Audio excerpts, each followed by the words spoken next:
Kita ke materi himpunan. Himpunan pasti kalian udah sering dengar-dengar juga ya, sering menemui juga sejak mungkin SD ya. SD dulu zaman aku sih udah belajar himpunan, tapi memang yang simple-simple. Dan SMP, SMA itu kita tidak terlepas dari himpunan, dan sekarang pun kalian harus melihat atau harus mendengar materi himpunan. Nah, himpunan itu seperti apa sih? Himpunan itu adalah kumpulan benda atau objek yang didefinisikan secara jelas. Oke, secara jelas. Nah, benda atau objek tersebut disebut dengan anggota himpunan. Contoh yang pertama, Himpunan Siswa Alternativa yang diterima UI. Secara jelas ya bahwa memang di sini anggota himpunannya itu adalah siswa alternativa yang diterima UI. Jadi terbatas gitu, benar-benar jelas dan objektif. Jadi misalnya antara aku dengan kamu yang mendengarkan video ini, menonton video ini, pasti tahu himpunan siswa alternativa yang diterima UI ya itu aja gitu.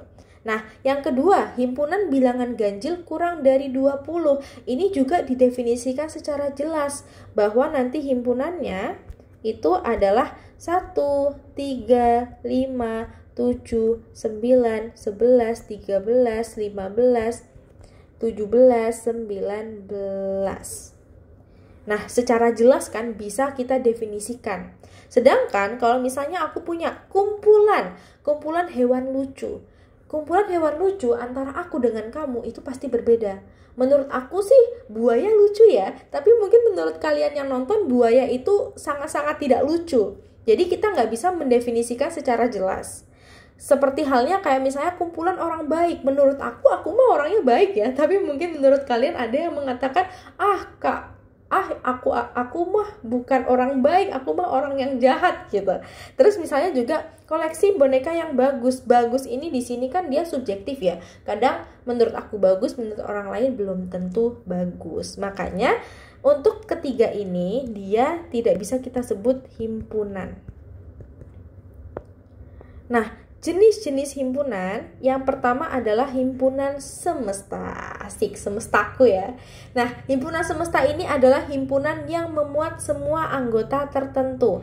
Contoh, aku punya himpunan A. Himpunan A ini 1, 3, 5, 7, 9. Kira-kira 1, 3, 5, 7, 9 ini itu merupakan anggota dari mana ya? Nah, di sini kita bisa lihat bahwa 1, 3, 5, 7, 9 ini merupakan bilangan ganjil. Jadi kemungkinan himpunan semestanya itu adalah himpunan bilangan ganjil.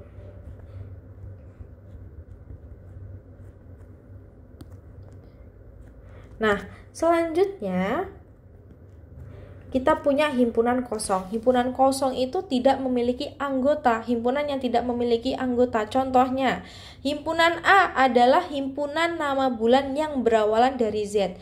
Coba deh kalian lihat Januari, Februari, Maret sampai Desember itu nggak ada yang namanya nggak ada yang namanya bulan depannya huruf Z. Jadinya dia tidak memiliki anggota, atau kita bisa sebut himpunan A adalah himpunan kosong. Nah, selanjutnya ada himpunan bagian. Himpunan bagian ini adalah jenis himpunan yang terakhir. Contohnya misalnya aku punya himpunan A dan himpunan B. Nah, untuk himpunan bagian sendiri itu ketika semua anggota A juga anggota B. Misalnya di sini aku punya A, himpunan A itu 2, 4, 5, 6 dan B itu 2, 4, 5, 6, 7. Kalian bisa melihat bahwa semua anggota A 2, 4, 5, 6 itu juga tergabung di himpunan B 2, 4, 5, 6. Jadi bisa kita tulis A himpunan bagian dari B. Nah, kalau di sini aku misalnya punya himpunan A ini 1, 2, 3 dan himpunan B ini 1, 2, 5, 6, dia tidak bisa kita sebut bahwa A himpunan bagian dari B. Kenapa? Karena A ini ada 1, 2, 3. Sedangkan yang B ini hanya ada 1, 2 saja. 1, 2, 5, 6. Gak ada angka 3. Gak ada angka 3 di himpunan B. Jadinya tidak semua anggota A itu merupakan anggota B juga. Atau bisa kita tulis A bukan bagian dari B.